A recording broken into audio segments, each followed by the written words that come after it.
उत्तर प्रदेश के प्रभारी मंत्री अनिल राजभर के आजमगढ़ आगमन पर आयोजित प्रेस वार्ता में उन्होंने केंद्र सरकार के बजट 2026 को देशहित में महत्वपूर्ण बताया।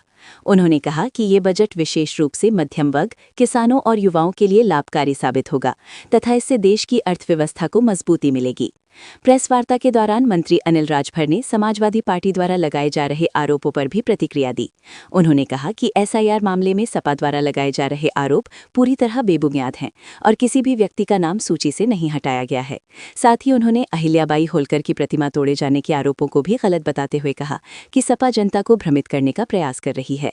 मंत्री ने सपा पर तंज कसते हुए कहा कि सपा नेताओं को जमीनी सच्चाई पर बात करनी चाहिए। उन्होंने कहा कि सपा के लोग कभी मणिकर्णिका घाट तक नहीं गए, इसलिए उन्हें वास्तविक स्थिति की जानकारी नहीं है। अनिल राजभर ने प्रधानमंत्री नरेंद्र मोदी के नेतृत्व में भारत की विदेश नीति और व्यापारिक समझौतों की सराहना करते हुए कहा कि अमेरिका के साथ होने वाली ट्रेड डील से भारत को आर्थिक मजबूती मिलेगी और विदेशी बाजार भारत पर हावी नहीं हो पाएंगे। उन्होंने दावा किया कि इस समझौते से भारत को व्यापक लाभ होगा। राहुल गांधी द्वारा लगाए जा रहे आरोपों पर प्रतिक्रिया देते हुए मंत्री ने कहा कि इस तरह के आरोप निराधार हैं।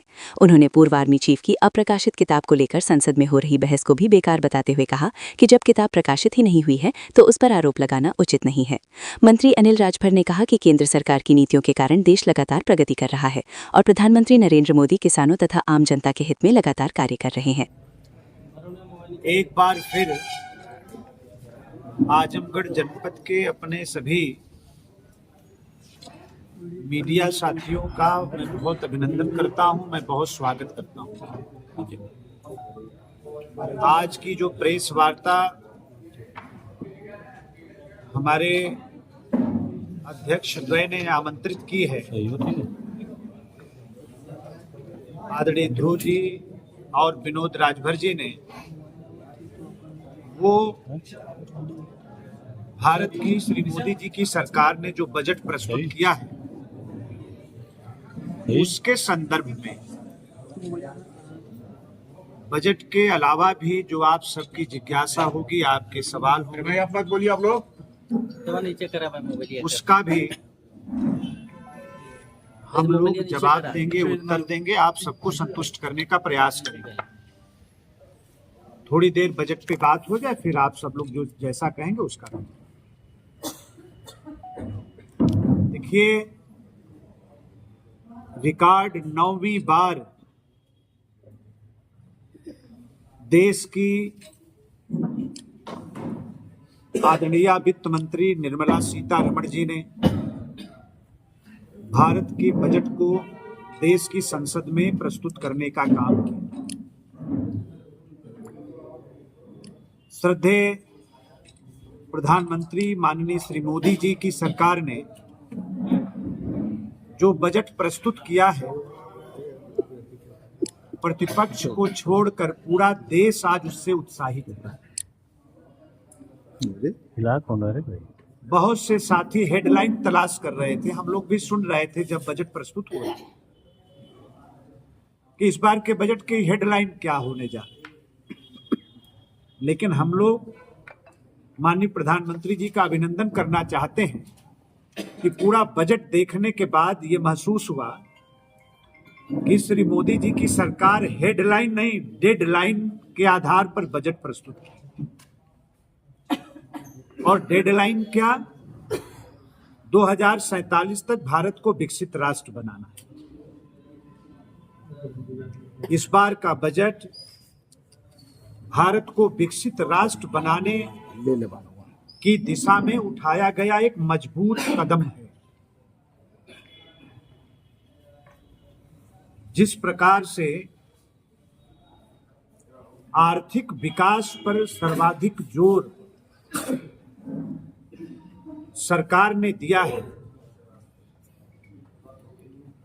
आज जो देश की विकास दर दुनिया में सबसे बेहतर है, उसको निरंतरता प्रदान करने का जो उपाय किया है सरकार ने अपने बजट में, उसका हम जितना भी स्वागत करें उतना कम है। गरीब का कल्याण कैसे हो, अन्नदाता किसान हमारा आत्मनिर्भर कैसे बने, युवा शक्ति को प्राथमिकता देते हुए महिला सशक्तिकरण के क्षेत्र में भी सरकार ने इस बजट में पूरी तरीके से फोकस करते हुए तमाम उपाय, तमाम नवाचार, तमाम इनोवेशन करने का काम किया। सबका साथ, सबका विकास, युवा शक्ति को अवसर देने की बात, लघु, मध्यम और सूक्ष्म उद्योग को हमारा जो एमएसएमई है, जो भारत की अर्थव्यवस्था की रीढ़ है, उसको जिस तरह से उसमें जान फूंकने के लिए और एक अभियान के तौर पर एमएसएमई को सशक्त बनाने की बात जो बजट में आई है, वो हमारे नौजवानों के जीवन में एक उम्मीद का चिराग रोशन करती है। हमारे खेत खलिहान, गांव कैसे विकसित बने, उसकी भी झलक पूरे बजट में देखने को मिल रही है।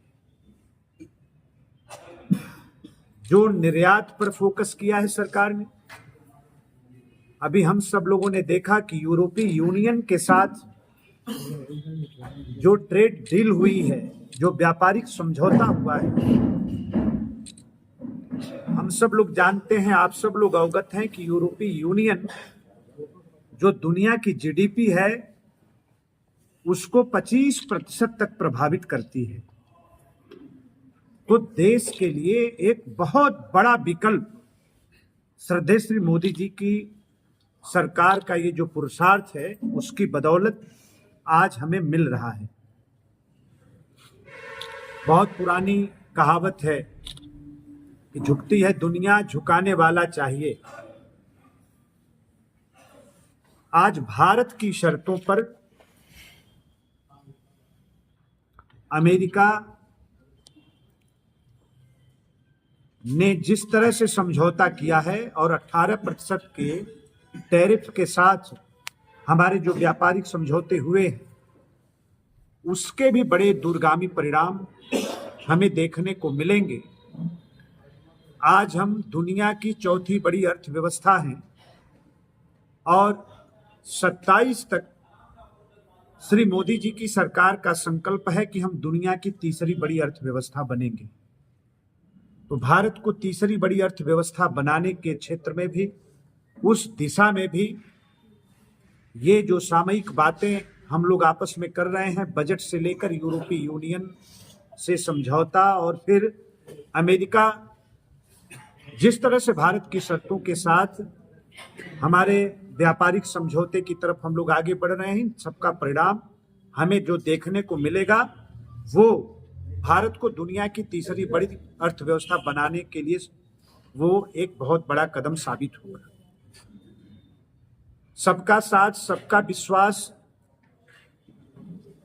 सबके जो प्रयास की बात श्रद्धेय मोदी जी करते हैं, इस बजट में सबके विश्वास और भरोसे को जीतने का काम भी दिल्ली की सरकार ने किया है। अगर हम उत्तर प्रदेश के दृष्टिकोण से बात करें तो इस बार हमेशा की तरह श्रद्धेय श्री मोदी जी की सरकार ने उत्तर प्रदेश के सर्वांगीण विकास के लिए जो योजनाएं दी हैं, हम उत्तर प्रदेश वासियों के तरफ से, यहाँ के नौजवानों के तरफ से, यहाँ के किसानों के तरफ से, यहाँ की मातृशक्ति के तरफ से हम लोग बहुत अभिनंदन करना चाहते हैं। स्वास्थ्य सेवाएं जो हमारी हैं उनमें 50% की वृद्धि की बात इस बजट में भारत सरकार ने कही है। हर जनपद में ट्रामा सेंटर बनाने की बात इस बजट में की गई है, जो हमारे आवश्यकताओं को पूरा करता है।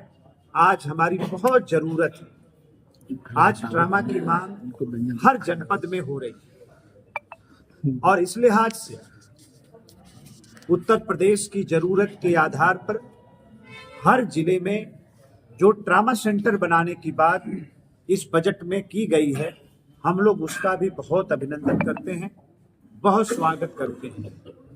हर जिला मुख्यालयों पर हमारी मातृशक्ति के लिए हॉस्टल बनाने की बात, हर जिले पे हॉस्टल हमारी माँ बहनों के लिए बनने जा रहे हैं। हमारी बहनें गांव के क्षेत्र से पढ़ने के लिए जिला मुख्यालय पर आती हैं, उनकी सुविधा का ख्याल रखा है जो भारत सरकार ने, और बजट में उसका विधिवत प्राविधान किया है। इस बात के लिए भी हम लोग श्रद्धेय श्री मोदी जी की सरकार का बहुत अभिनंदन करना चाहते हैं। और जो स्पीड कॉरिडोर बनाने की बात सरकार ने कही, इस देश में मुंबई से पुणे, पुणे से हैदराबाद, पुणे से बंगलौर,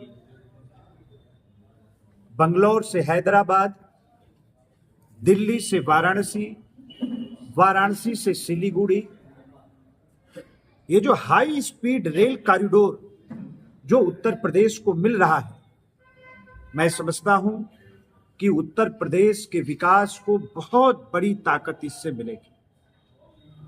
परिवहन की जो सुविधा हमें मिलने जा रही है, वो उत्तर प्रदेश के ग्रोथ रेट को